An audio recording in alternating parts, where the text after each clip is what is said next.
कल्पना कीजिए कि आपके दोस्त ने आपको पार्टी में बुलाया है। आप पहुंचते हैं और वहां बहुत सारे लोग हैं, सजावट है, खाना पीना मौजूद है, सबके लिए पर्याप्त है।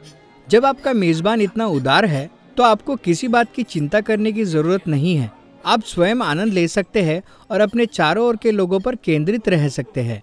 हाँ, यही तो एक अच्छे मेजबान अपने मेहमानों के लिए चाहता है। संसार का यही चित्रण हमें बाइबल में मिलता है। सृष्टि परमेश्वर के अपार प्रेम की एक अभिव्यक्ति है। इस संपन्न और बहुतायत के संसार में वह मेजबान है और मनुष्य उसके मेहमान है। हम बुलाए गए हैं पार्टी को चालू रखने के लिए, यानी उसकी भलाई को फैलाने के लिए। यह एक सुंदर चित्रण है, पर लोग संसार को इस प्रकार से अनुभव नहीं करते हैं, बल्कि हमें तो संसार अभाव और संघर्ष से भरा हुआ दिखाई देता है, न कि भरपूरी का। और यीशु ऐसे ही संसार में पला बढ़ा। देश पर विदेशी सेना का अधिकार था।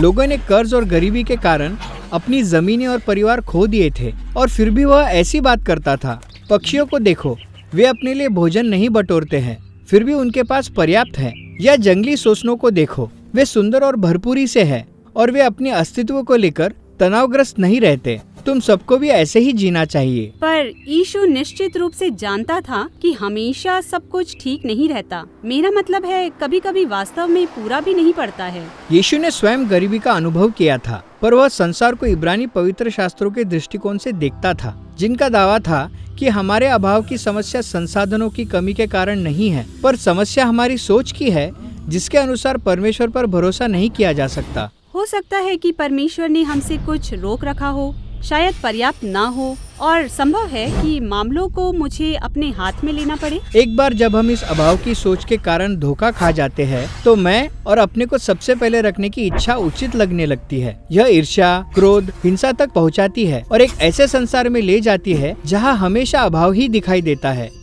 पार्टी खत्म हो गई और अब यह एक युद्ध भूमि में बदल गया है, जहाँ हमेशा अभाव ही दिखाई देता है। पर परमेश्वर चाहता है कि मनुष्य उसकी उदारता को अनुभव करे, और इसलिए वह एक जाति को चुन लेता है, अर्थात अब्राहम का घराना। वह वादा करता है कि वह उन्हें वह सब भरपूरी से देगा जो उसने सभी लोगों के लिए चाहा था। परमेश्वर उनकी आवश्यकताओं को पूरा करेगा। उन्हें केवल उसकी उदारता पर भरोसा रखना है। उनके माध्यम से सारा संसार देखेगा कि मेजबान कितना उदार है। पर ऐसा नहीं होता है। अब्राहम के वंशज यानी इजरायली एक बहुतायत के देश में प्रवेश करते हैं और तुरंत ही उस मेजबान को भूल जाते हैं जिसने उन्हें यह सब दिया था। वे ऐसा व्यवहार करने लगते हैं जैसा सब कुछ उनका है, और जो है वह भी पर्याप्त नहीं है। इसके कारण युद्ध होते हैं और इजराइल अपने विनाश की ओर बढ़ता है।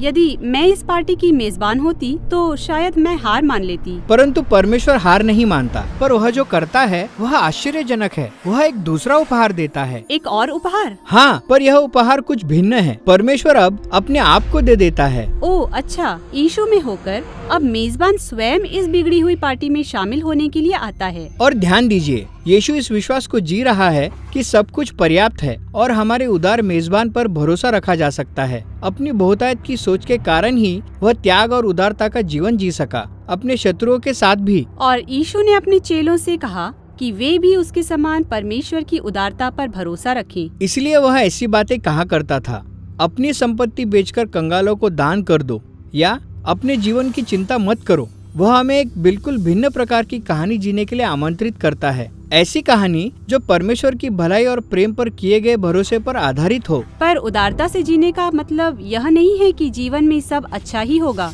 मेरे कहने का अर्थ है, यीशु को देखो, उसके मित्र ने उसे धोखा दिया और उसने दुख उठाया। यीशु को इन बातों से कोई हैरानी नहीं हुई।